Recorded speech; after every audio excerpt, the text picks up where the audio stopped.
Wallah Balala, je te jure, normalement, le Maroc, vous êtes des bonhommes. Wallah, vous refusez la coupe. Ce qui se passe entre le Maroc et le Sénégal en ce moment devrait tous nous servir de leçon, surtout quand on est un professionnel. Parce que dans la vie, comme dans le sport, il faut savoir perdre avec dignité, accepter la défaite et même se réjouir pour son adversaire. C'est ça, être fair play. C'est ce genre d'attitude qui fait grandir et s'élever. Et c'est quand même dommage parce que le Maroc, c'est une équipe formidable, mais tout ce qui ressort aujourd'hui n'est pas leur talent, mais c'est leur manque de grandeur. Et tout cela me fait réfléchir à mon propre métier en tant que professionnel. Parce que j'ai vécu une situation qui illustre parfaitement ce genre de situation. Une cliente qui m'avait sollicité et au moment de réaliser la facture, j'avais oublié de mentionner une des prestations que j'avais effectuées. Donc c'était un oubli de ma part qui m'avait valu environ une centaine d'euros. Sauf que j'ai pris sur moi, j'ai tout simplement expliqué à la cliente que c'était une erreur qui était de mon fait et que je n'exigeais pas ce paiement.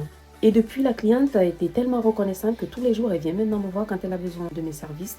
Elle n'a jamais une seule fois discuté mes tarifs. Bref, j'ai gagné une cliente fidèle, quoi.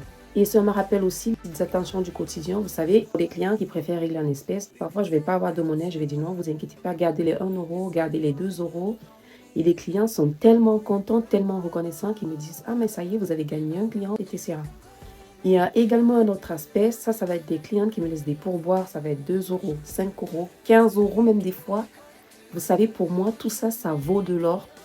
Parce qu'au-delà du fait que la cliente est tellement satisfaite de mes services, il y a une grande reconnaissance et un grand respect du travail. Et c'est une vraie relation de confiance. Et ça me fait penser aussi à certains professionnels à qui on a payé pour avoir des produits ou pour avoir des réservations de rendez-vous et qui refusent de rembourser les clients, ils annulent soit les articles ou les rendez-vous. Et ça, c'est une très très grosse erreur parce qu'il y a des agents qu'on ne garde pas. Vous ne savez pas ce que ce client a dû endurer pour vous payer. Vous ne savez pas tous les sacrifices que cette personne a dû endurer pour vous payer. Parfois, vous allez voir des professionnels, ils vont galérer et du jour au lendemain, ils commencent à réussir, le business commence à prospérer. Ils se permettent d'être hautain, de parler mal aux clients et parfois même d'être méchants. Mais faites très attention parce que la souffrance d'un seul client peut vous faire tomber de haut. Être professionnel, ce n'est pas seulement faire du bon travail, vous savez. C'est aussi avoir des valeurs et des vraies valeurs. Savoir comprendre que certaines victoires ont le goût amer. Que parfois, certaines pertes sont nos plus grandes réussites. Alors oui, vouloir gagner à tout prix, c'est ça qui va causer votre perte. Il faut savoir perdre pour gagner. À bon entendeur, salut.